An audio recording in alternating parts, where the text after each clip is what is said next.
Well, you're back. So what part of the introduction did you?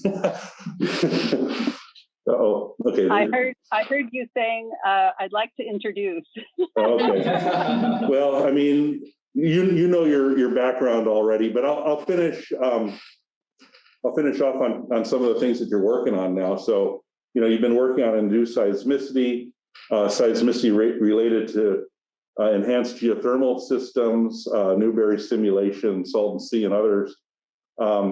You've also been working on explosion source physics, so near surface explosion yield estimation. And I don't think there's a paper yet, but you've been doing some work on distributed acoustic sensing, some dark fiber applications, and then CO2 storage problems. And I think that's what you're talking about today. So welcome, Dennise. Great, thank you. Thank you, Doug, for inviting me to the BSL Seminar. So yes, hi, I'm Dennise Templeton. Today, I wanted to talk about recommended practices for managing induced seismicity associated with geologic carbon storage. And this particular project is part of the U.S. Department of Energy's National Risk Assessment Partnership, so NRAP. And NRAP is a collaboration of 5 national laboratories, NETL, Berkeley Lab, Livermore, Los Alamos, and PNNL. And we're focused on quantifying and managing subsurface environmental risk, supports implementation of safe and secure large-scale geologic carbon storage. So NRAP is focused on developing and demonstrating science-based methods, computational tools, workflows, and recommended practices to quantify, assess, and manage these risks. So that's kind of the background of why I'm doing what I'm doing here.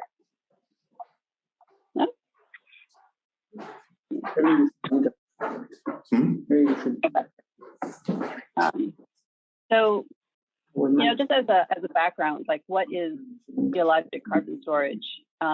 So it's part of a larger negative emission strategy. And, this background slide I found kind of interesting because it talks about the different kinds of negative emission strategies that we have, with carbon storage being one of them. We have things above ground, afforestation and reforestation, things within the soil, so soil carbon sequestration, so trying to get more carbon back into the soil, bearing biochar, carbon capture and storage, which is kind of where this lands, but also, things a little bit off to the side, such as, enhanced weathering, ocean alkalinization and ocean fertilization. So kind of where we are right now is, looking at geologic reserves of carbon dioxide and taking it and burying it into the ground. Okay, so what are the subsurface options? This is a USGS fact sheet from 2003. It's a little bit outdated, but I like the way that it kind of has displayed a lot of the different options that we have here. So we have, I wonder if I have them. Yes. Can you see my, okay. So we have like an injection point of carbon dioxide into geologic reservoirs. Some of the options are, a coal seam that maybe is unminable, a deep saline aquifer, a depleted hydrocarbon reservoir. And we get this CO2 either by, pumping it from some kind of power plant, direct air capture, something along those lines. We can also put it into like a natural gas reservoir. So we have options both onshore and offshore for putting CO2 back into the ground. So when we think about, potential geologic carbon storage areas, both in the US and in California and in particular, we have areas that have, in yellow here, these are coal seams that might be beneficial places to store carbon dioxide. In red, we have oil and gas. So if you can see here in California, we do have oil and gas here in the Central Valley and a few other places offshore. We also have saline reservoirs throughout the US as well. And again, in California, we have them in the Central Valley. And orange is just overlapping CO2 reservoir resource areas, so multiple places that we can store carbon dioxide. So at Livermore, we've taken a look in California in particular, and this is an example of some of the oil and gas reservoirs that are in the Central Valley, and in two particular areas, Sacramento, San Joaquin Delta, and the Southern San Joaquin Basin. What the colors represent are, likely places, better likely places to actually be a carbon storage reservoir. So this dark green here is kind of like the highest probability areas of having a good place to store it. And then we have this lighter green, gray, yellow, and then red as in unacceptable storage areas. So our part is thinking about induced seismicity. So when we inject fluids into the ground, we can change the stresses, the pore pressures, and we can therefore cause induced seismicity. So how can we minimize the chance of having large magnitude events that would be a negative for the project? So induced seismicity can occur either through new fracture formation, so we're creating a new fracture, through fracture reactivation. There was a fracture in the subsurface already there, and we are causing it to slip again. It can be, both near the reservoir due to the physical expansion of the reservoir. We're adding fluids to this subsurface, or it could be distant from the reservoir. So we're altering the stress field or the pore pressures of the rocks outside the reservoir. So that's still something that we need to be concerned about. And when we talk about induced seismicity, we are concerned about seismicity that humans can perceive. We're concerned about seismicity that can cause cosmetic or structural damage to surface buildings and facilities. But all in all, if we can just barely detect ground vibrations at the surface, that's not necessarily a bad thing. That can help us get more information about the reservoir itself, as long as we don't go into these other two categories. And I'll just say, if there's any questions, I know it's going to take a little bit to go over to the microphone, but please feel free to go ahead and stop me if there's any questions. So the purpose of this particular activity here is, how can we address the induced seismicity aspect, in particular for geologic carbon storage? So we have a team that spans several national labs. So there's myself, there's Martin Schoenball, who was formerly from LBNL. There's Kareem Bachman, currently from LBNL. Bill Foxhall, also at Berkeley. Sorry, I can't see that. Okay, Kayla Kroll at Livermore, Jeff Burkhart at PNNL, Josh White, also from Livermore, and Yves Guglielmi from LBNL. Our overall goal here is to help facilitate the successful deployment of domestic geologic carbon sequestration projects. That's kind of our overall goal here. We created this document, and this document is essentially a set of recommendations which would proactively address and mitigate potential problems with induced seismicity due to subsurface injection. This is very much a living document. We have subdivided these different focus areas into 7 steps. And we have, the way that we did it is we have an audience that we're trying to write to, and it's a very broad audience. We have subsurface injection operators, we have regulators, we have the general public as well. We really wanted to make it accessible as much as possible to all of these different members who might be interested in this particular issue. So we have kind of a general overview part for each step that's mostly geared to the public. That kind of gives an overview of why we need to do this step and what the issues might be. We have a list of more targeted bulleted lists, for instance, that an operator might want to take a look at. And then we have a rather lengthy explanation section that talks about why we're making these particular recommendations, what is the science behind it, and in the future, hopefully we can update it as time goes on, as we get new information. So our approach here is to include both technical and non-technical aspects associated with induced seismicity, and have it be a project-wide and project lifetime approach.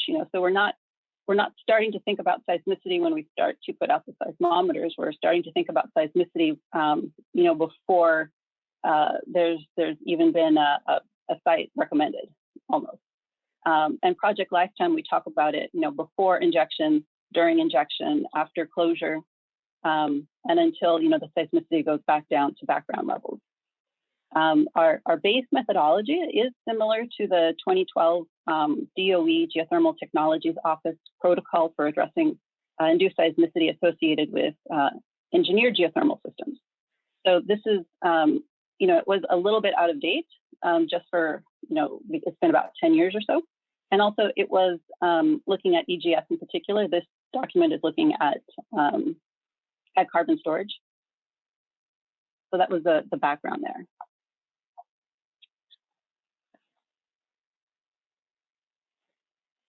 Okay, so our recommended practices are subdivided into 7 steps to address and mitigate induced seismicity. So step 1 is a preliminary seismic risk screening evaluation. It's very broad and very basic, and it's just to give us an overview of which sites do we actually want to put some serious money into the characterization. Step 2 talks about outreach and communication. We hold that this step is extremely important, and that's why we put it above any of the technical steps, really, because we feel like communication of the risk is almost as important as the actual risk determination itself. So we have a whole step dedicated to that. We have a step talking about ground motion thresholds and what should be going into them at a particular site. We talk about the collection of seismicity data, what kind of data should be collected and how. We talk about, hazard evaluation of both natural and induced seismic events at the site. We go on to use that information in a risk-informed decision analysis to look at seismic risk. And then, lastly, we talk about the operational management of induced seismicity risk at a particular site. So what is the plan when the site is actually in operation? Okay, so starting with step 1, the preliminary seismic risk screening evaluation. So our goal here is to evaluate the merit of candidate sites using very simple methods and acceptability criteria. So this is, not going to be the final version. This is just going to be a preliminary screening evaluation. If you think in terms of like dollar signs, between $1 sign and $4 signs, like at a restaurant or something like that, this is going to be closer to $1 sign than to 4.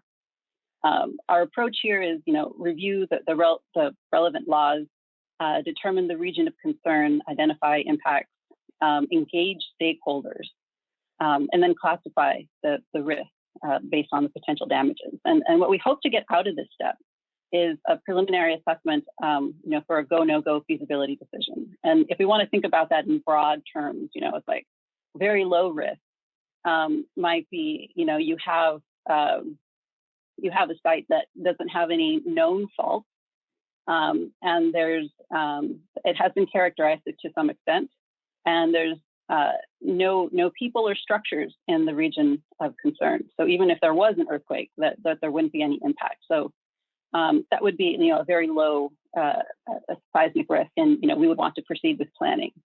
Kind of one step higher is, we find some things that might be of concern, but let's go ahead and put this in our to consider later pile. Medium concern would be, probably there's some issues that make us very nervous. We don't really want to proceed at this site, but maybe additional analysis would make it acceptable. And then very high would be something along the lines of there's known active faults and there's large population centers, and we probably do not want to proceed at this site. So that's the final result there for this step 1. So thinking about how we can actually do this, so the first step of step 1 is, to review the local, state, and federal laws and regulations relevant to seismicity. So thinking for example, like the federal laws, that could be, the Safe Drinking Waters Act, the underground injection control regulations relating to seismicity concerns for groundwater protection. So that might be something that we would have to consider. We have, want to review prior cases of injection-induced seismicity, hopefully in comparable operational and geologic settings. So that means, is there a geologic carbon storage site near the site that we're considering right now? If there's not, are there other types of fluid injection in the area? And if not, then you can use a scenario type event.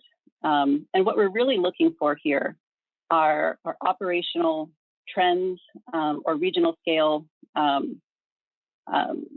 trends as well. So, as a for example, we can think of Oklahoma and the abundant induced seismicity that's there associated with the wastewater disposal in the Arbuckle group.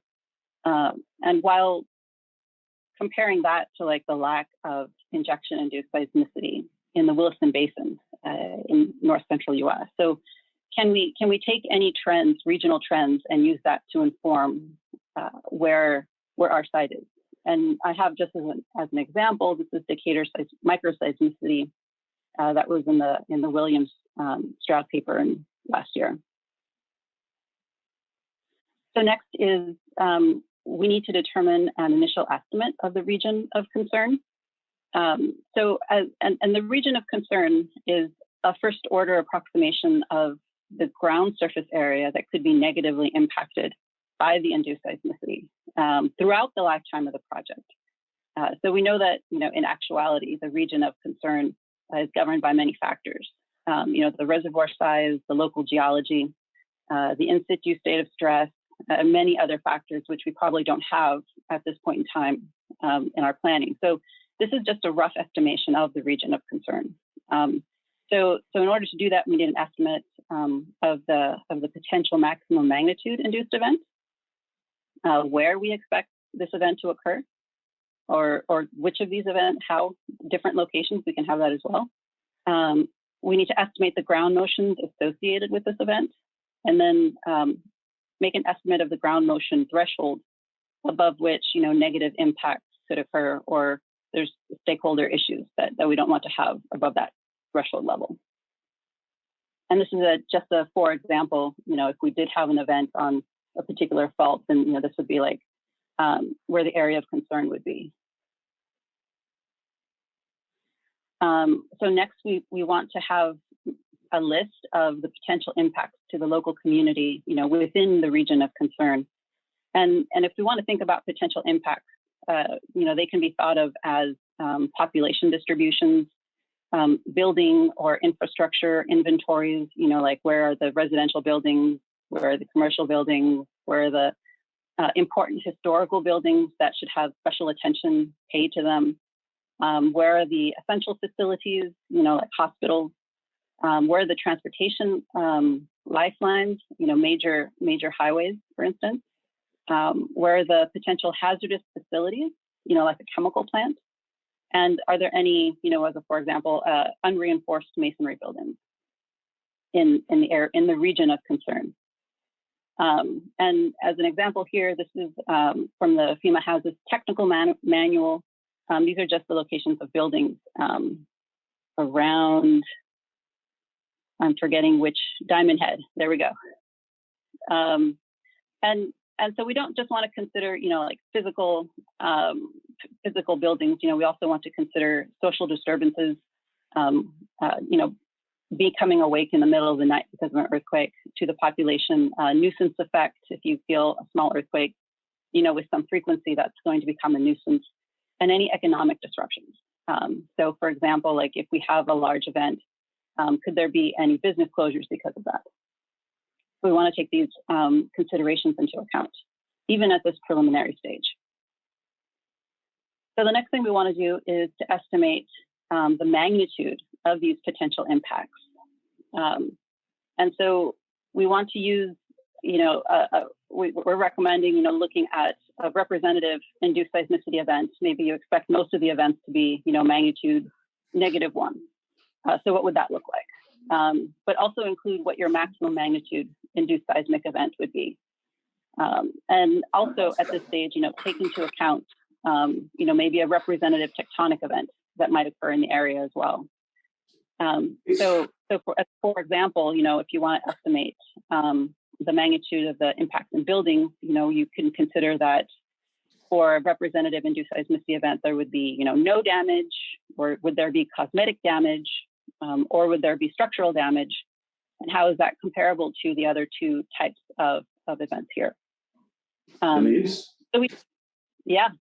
Yeah, I've got a question. So it looks like the main focus on ground motion hazard, so strong shaking. I'm wondering is there any, are there thresholds for uplift?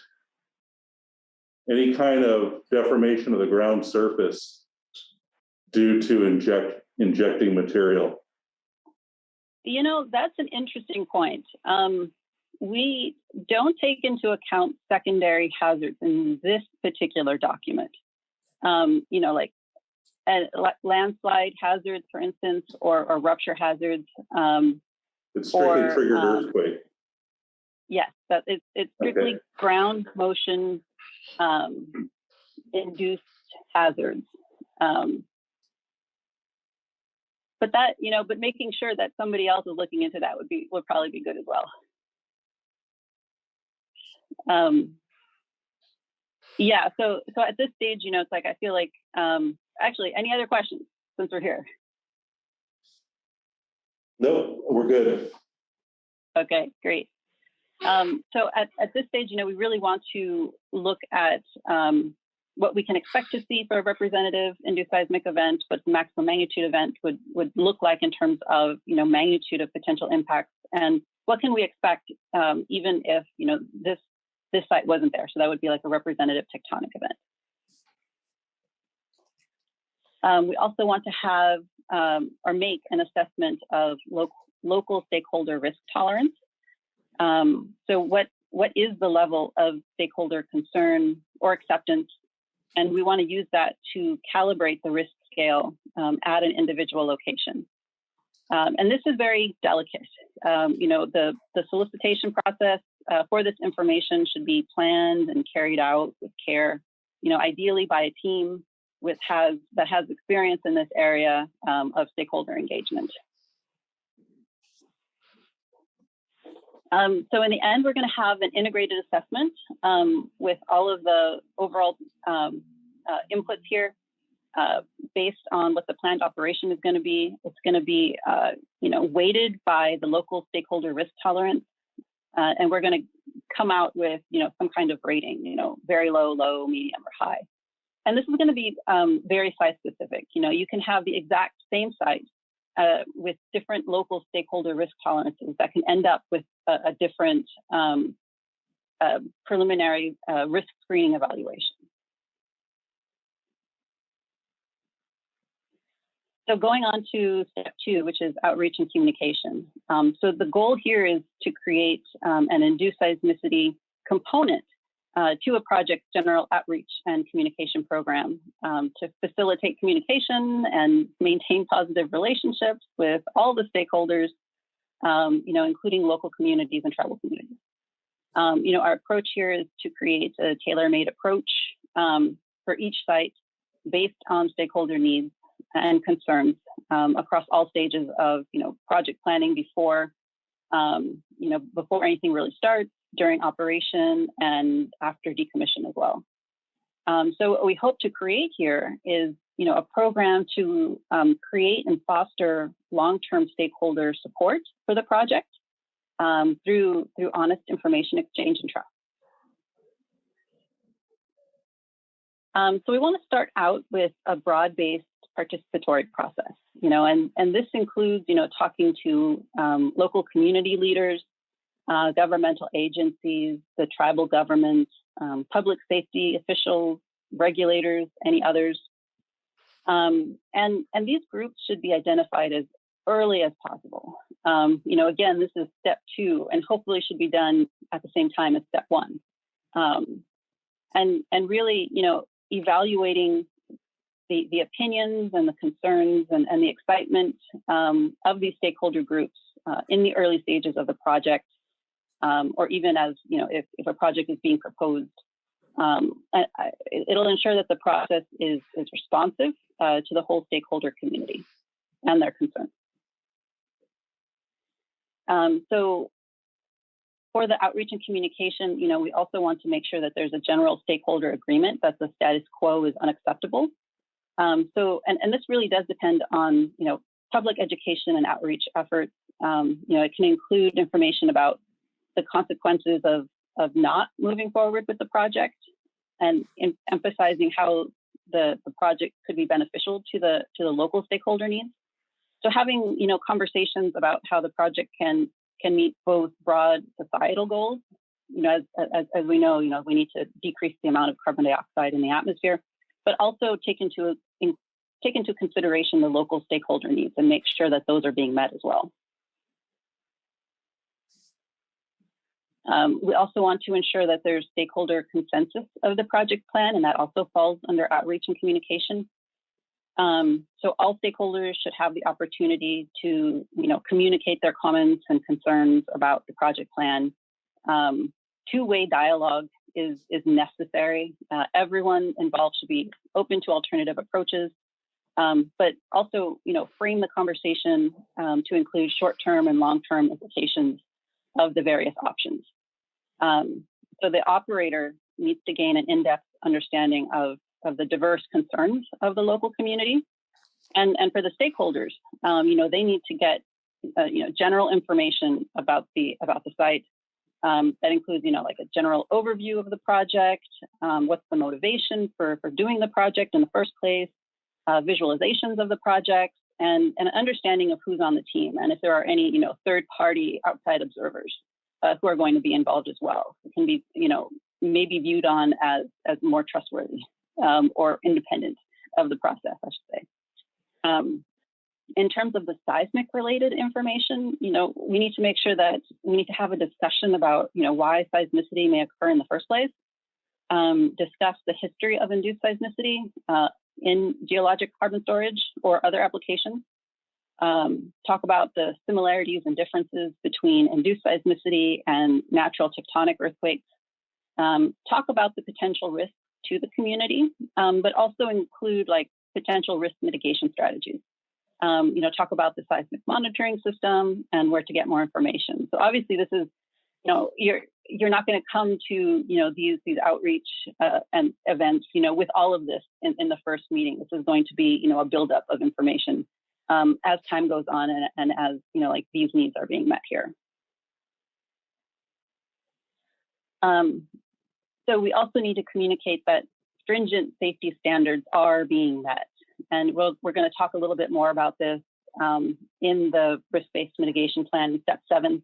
But we need to make sure that this is communicated early, often, and as much as possible. We also need to have make a commitment to fully address all negative aspects of the project with stakeholders. And this should be, an honest conversation again. There is no such thing as zero risk. We get into a car, we have a risk of, getting into an accident, and we need to, talk about those issues ahead of time. And then there needs to be a commitment to continually work and maintain stakeholder trust. And that's something that's going to be ongoing from the beginning, before the project starts, before injection starts, until the end, after decommission. Okay, so step 3 is talking about the ground motion thresholds. So the goal here is to determine site-specific ground motion thresholds that would minimize nuisance and damage to the local community. So our approach here is to, look at local ordinances, look at building damage criteria, look at interference with activities, and also evaluate stakeholder tolerance. And what we're hoping to achieve here is, to develop criteria for, monitoring, risk assessments, and for the operational management plan. Okay, so the first thing we want to do is, review existing standards and criteria. So, again, are there any federal, state, or local standards regarding ground motions that should be reviewed? Are there what are the limits of human perception of ground motions? And this is a little bit different if you're, out in the open versus in a building. Which one of these ground motions would be most appropriate for the site in question? And as a for example, I just put here what Caltrans has, talking about peak ground velocity for, transient sources that are barely perceptible, distinctly perceptible, strongly perceptible, and severe, versus, frequent intermittent sources. And what we're hoping for here is, of course, infrequent intermittent sources. So this is like one piece of information that could be brought to bear here. There are, of course, induced seismicity studies that look at the human perception of earthquakes, of shallow earthquakes that, may be more applicable in this particular case. Lastly, we want to review ground motion levels for cosmetic and structural damage for different building types. And then, of course, that goes into an assessment of the site-specific concerns. So in step one, we did, a preliminary assessment of the building and structure types that are in the region of concern. Now we really want to make a more complete assessment. We also want to make a more complete assessment of, special activities or equipment. So this might be, are there special hospital equipment that can't be, vibrated, moved without decalibrating it.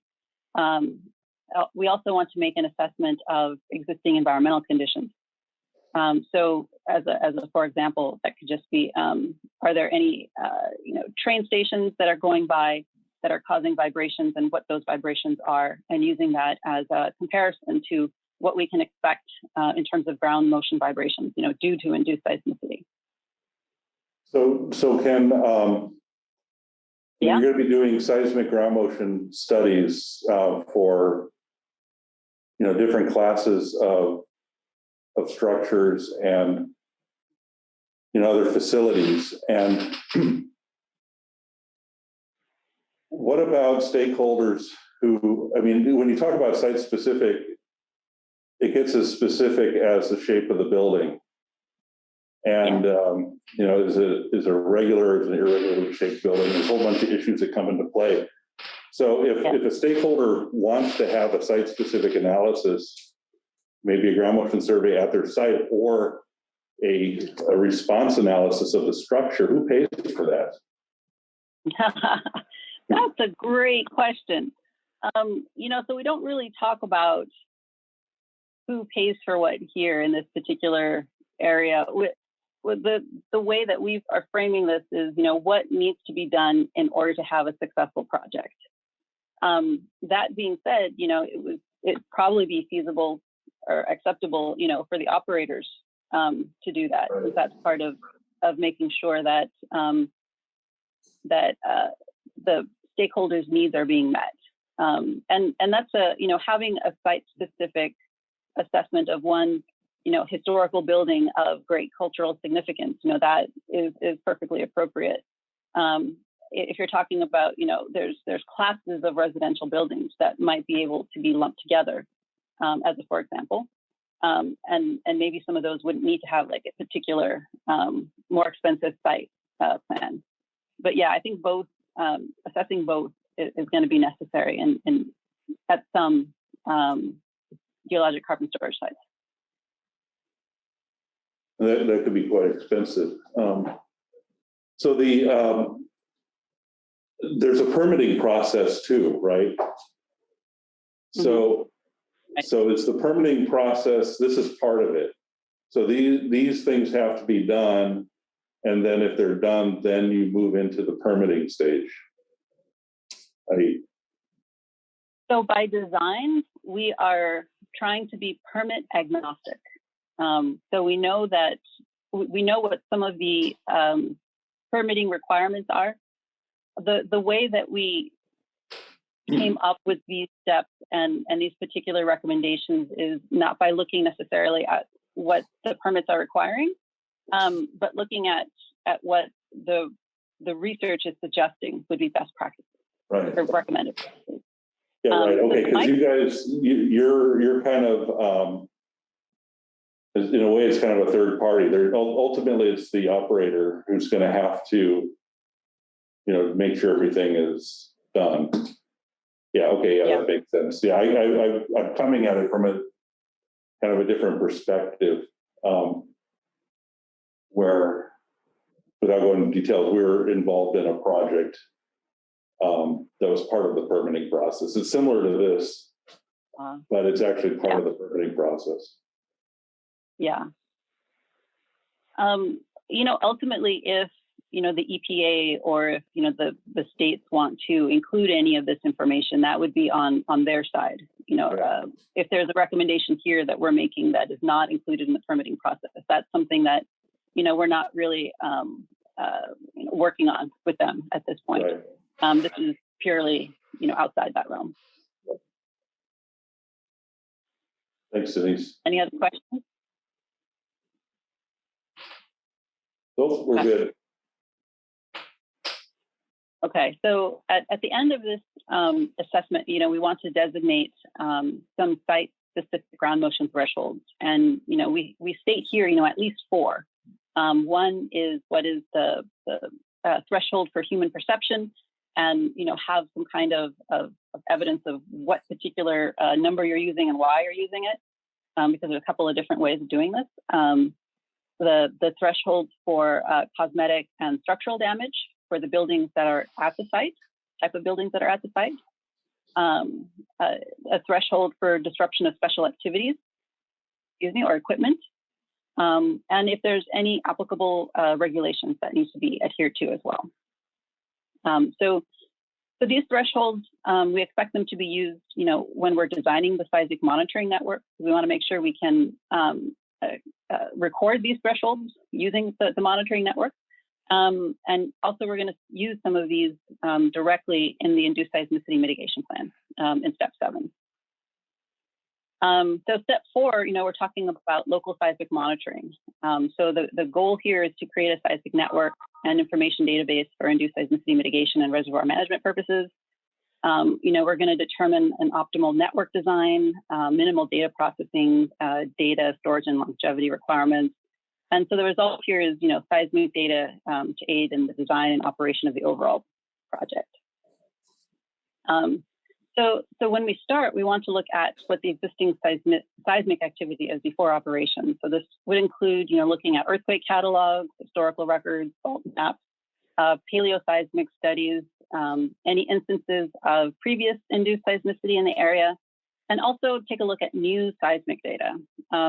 And this is because, although the NEIC has a goal of detecting and locating events in the U.S. greater than, magnitude 2.5 to 3, this level of monitoring is not sufficient for induced seismic monitoring, where, we need to be looking at detecting and locating smaller events than that, much smaller than that.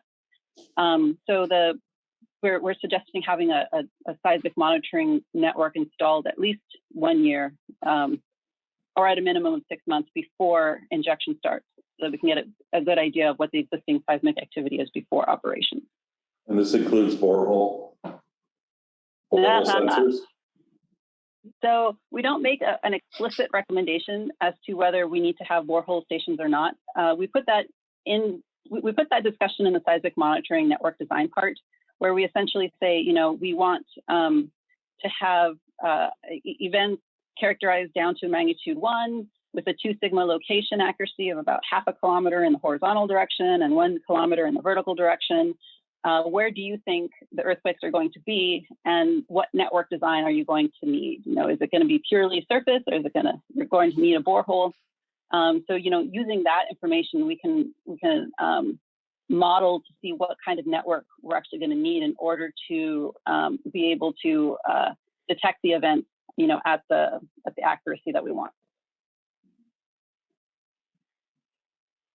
So we also talk about the seismic monitoring operation, so that it should be, both before, during, and after injection operations. We want to have people talking about what data processing is going to be required, and also start talking about, how the data and the data products are going to be archived and in what format. So having these discussions early on, so as to, be able to have information for public reporting and engagement. So what data and data products should be made available? When should they be made available? Catalogs, waveforms.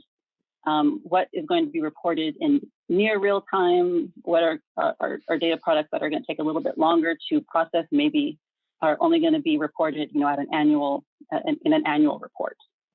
So we want to make sure that these conversations are happening early and often. So moving on to step 5, we want to quantify the natural and induced seismic hazards. So the goal here is to estimate the ground shaking hazard due to natural seismicity and look at the additional seismic hazard due to induced seismicity. So we want to estimate both, the tectonic and induced seismic hazard using probabilistic methods. And as a result, we're going to get, an evaluation of the potential increase in the seismic hazard due to, the site activities. So let's talk about what goes into, briefly talk about what goes into a PSHA. So we have a database of potentially damaging earthquake sources occurring near the area. We also need, spatial, temporal, frequency, magnitude distribution models for each of these seismic sources. The spatial distribution models for earthquake sources can be used to calculate the distance between potential future events and the site. For fault-specific sources, the spatial distribution model, describes the potential event locations across the fault. Potential locations can be represented as either a point source, as either a point source or a 2D or a 3D fault rupture with finite dimensions. The spatial distribution models for aerial sources can either be uniformly distributed over the entire zone, which would allow for the possibility of incorporating future earthquakes in regions that don't have a lot of seismicity, or they can attempt to match the historical earthquake catalog.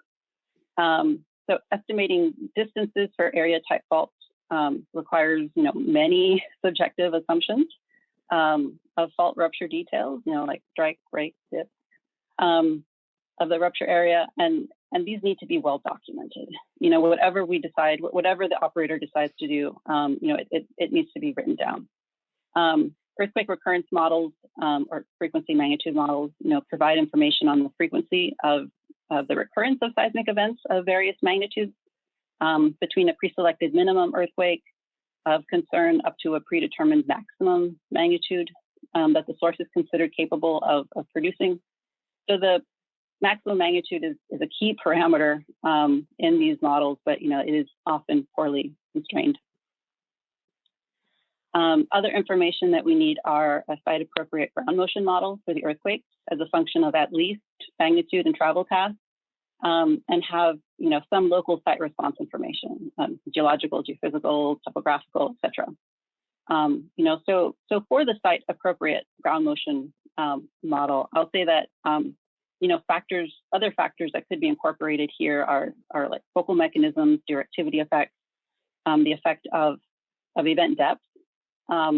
Local side effects, going on to local side effects, local side effects can dramatically influence the amplitude, duration, and frequency content of the ground shaking at a particular site, and it should be incorporated wherever possible.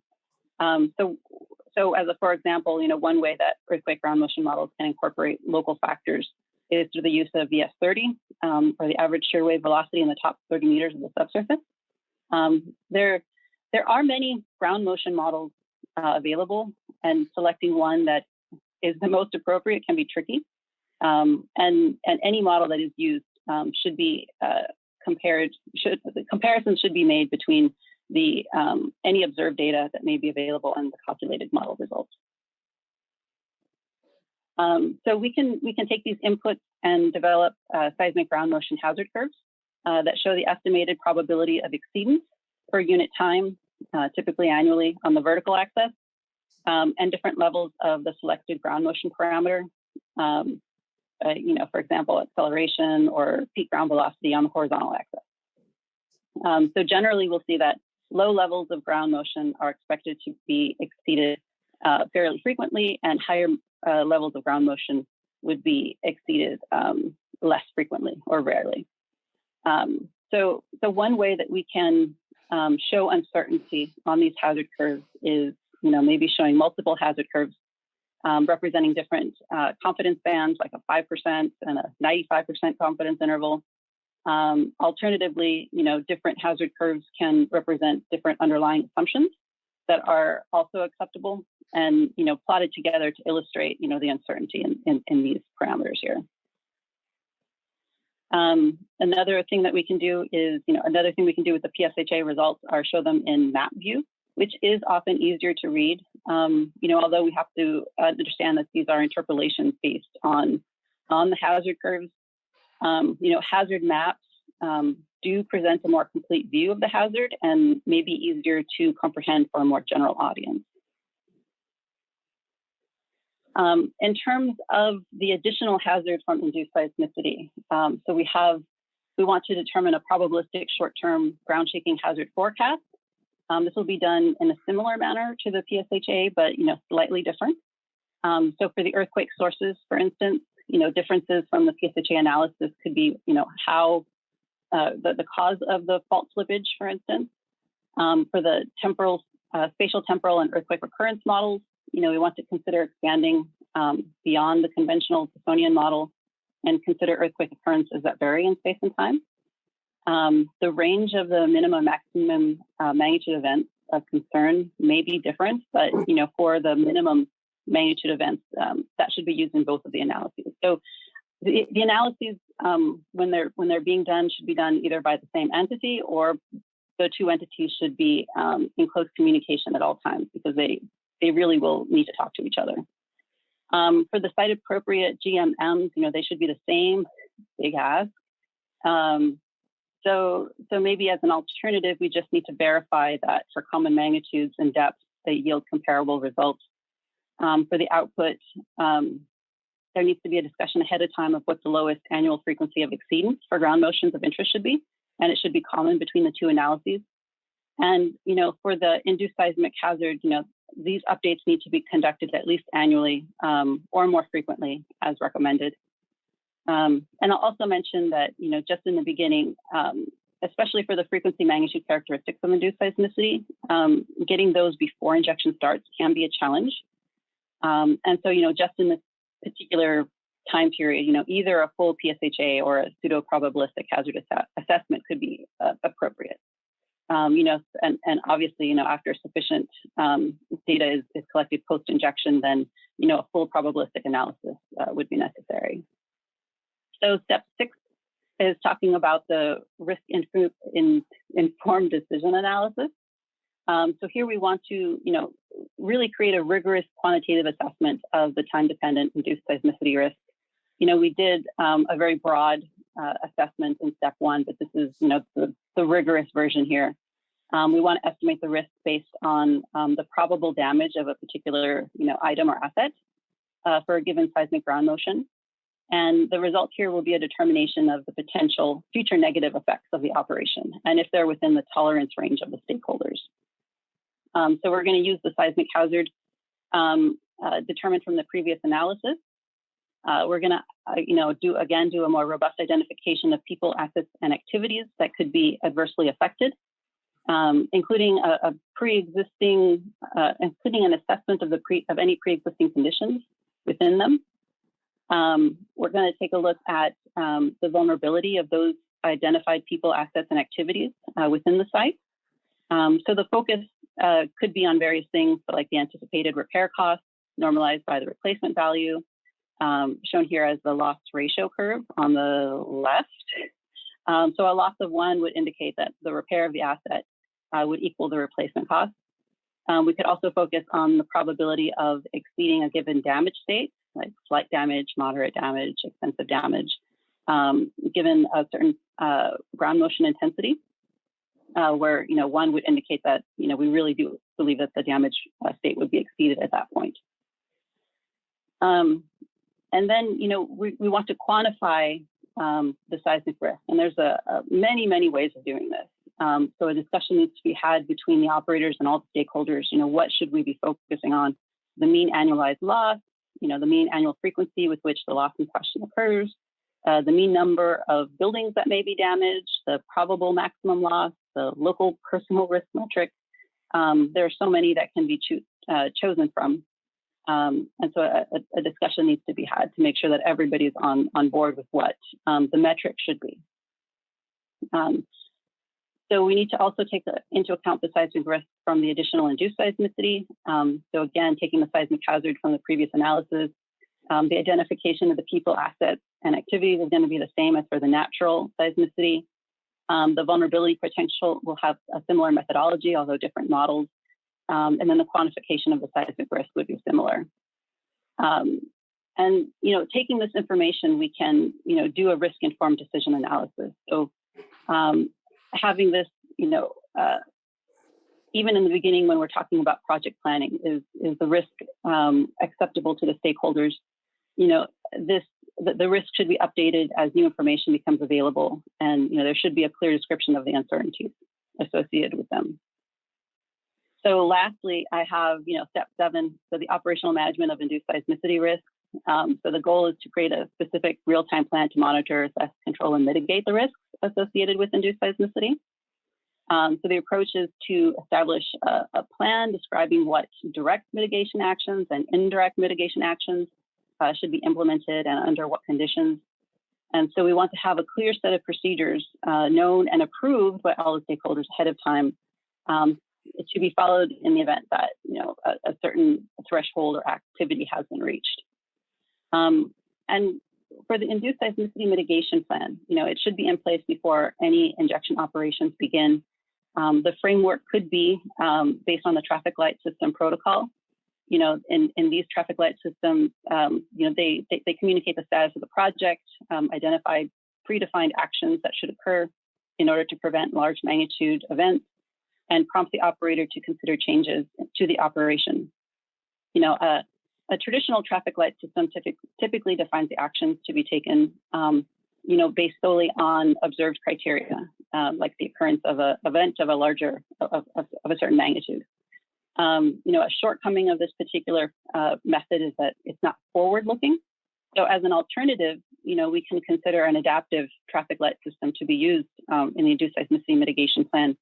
And that uses seismic forecasting methods and can help inform operational decisions so that elevated levels of risk aren't even reached in the first place. So in this case, we can have real-time monitoring that feeds into a rapid hazard analysis, that feeds into a rapid risk analysis, and then we can determine if the determined risk is too high based on a certain criteria. So in this way, the hazard and risk calculations that we did in steps 5 and 6 could be automatically updated as models become available.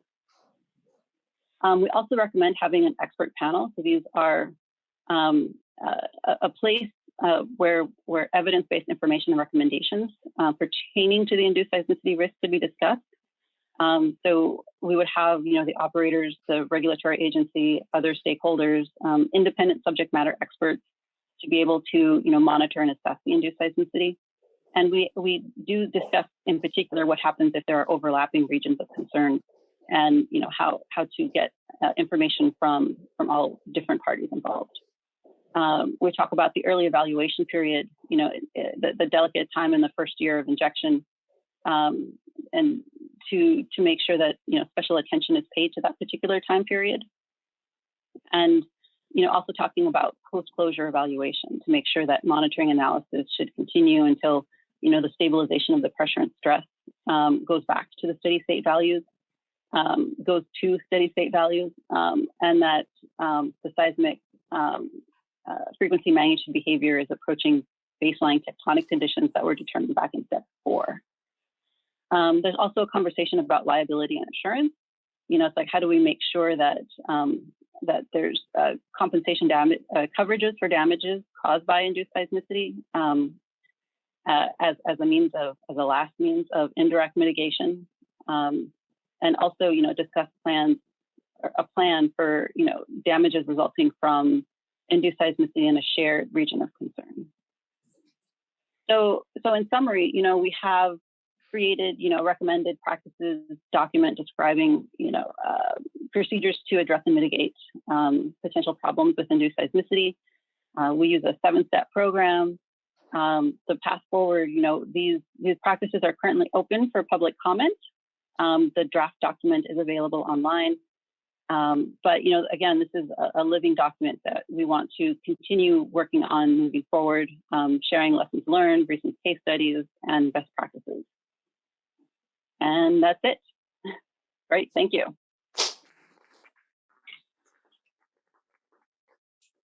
Thanks, Dennise. Are there any questions? How about virtually? Are there any questions remotely?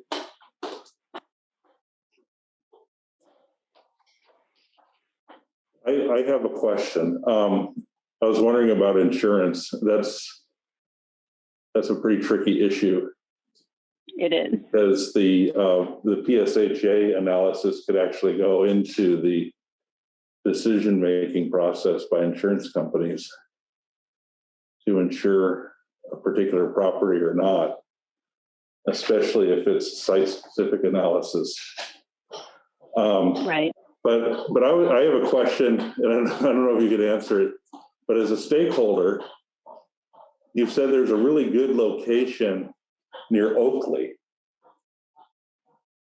So it was like one of the first slides. So I think it was Oakley. It was the Sacramento River Delta. Oh. There's a green patch. I think that's Oakley, and So like this one? yeah. So the panel in the upper panel in the middle. Yeah, San Joaquin Delta. Yeah, the green patch. Yeah, I think that's north of Oakley, Rio Vista area. So what makes that site so good? And I don't know if you have the details in front of you, but I'm wondering what would be the injection depth there? I don't have those details in front of me. This came out of the Getting to Neutral document that Sarah Baker wrote from Livermore. But, I know that, just briefly, I know that what went into these different assessment areas was looking at how closely they conform to, state and local regulations for carbon storage sites. And also there was some assessment of some safety assessments that were done as well, though I'm not sure what went into them. I'm curious because there are 19th century earthquakes there, 19th century earthquakes, growing population center. So the one last, okay, go ahead. So I will say that that assessment right there did not take into account induced seismicity. That's just looking at it as, is this reservoir able to hold and store carbon dioxide? I wasn't looking at the seismic hazard aspect of it. Yeah. Yeah, that's kind of where we come in. So it's a suitable reservoir for storage purposes. Yeah, okay, yeah. I got it. So I guess the one last comment is I think it's the Nuclear Regulatory Commission. So in their permitting process, they have these things called SHAC analyses, and there's different levels. And a level 3 analysis is kind of like what you're describing. And it gets into the whole PSHA analysis and, the aleatoric, but also maybe more importantly, the epistemic uncertainty in that. So I don't know if Department of Energy is involved in that or not, but you may want to take a look at a SHAC level 3, or maybe you already have, but there's some parallels there. Yeah, so we have taken a look at those documents there. I would say that there's some discussion as to how long we want to have carbon dioxide be stored to be called a success. Obviously, if there's a leak or if there's some kind of rupture of the cap rock within 10 years, that's bad. Within 100 years, that's probably bad. But at what point does it get to be too long? 10,000 years, maybe we don't care anymore. And so having those conversations, especially in light of, because the nuclear regulatory commissions, they are looking at those longer timescales. Yeah, they are. Yeah. And that's tricky business. It is tricky. Because when you get to those long timescales, it's tricky. Yeah. All right. Well, I don't see any other questions in the chat. So thanks again, Dennise. Thank you for your seminar. And it's good to see you again.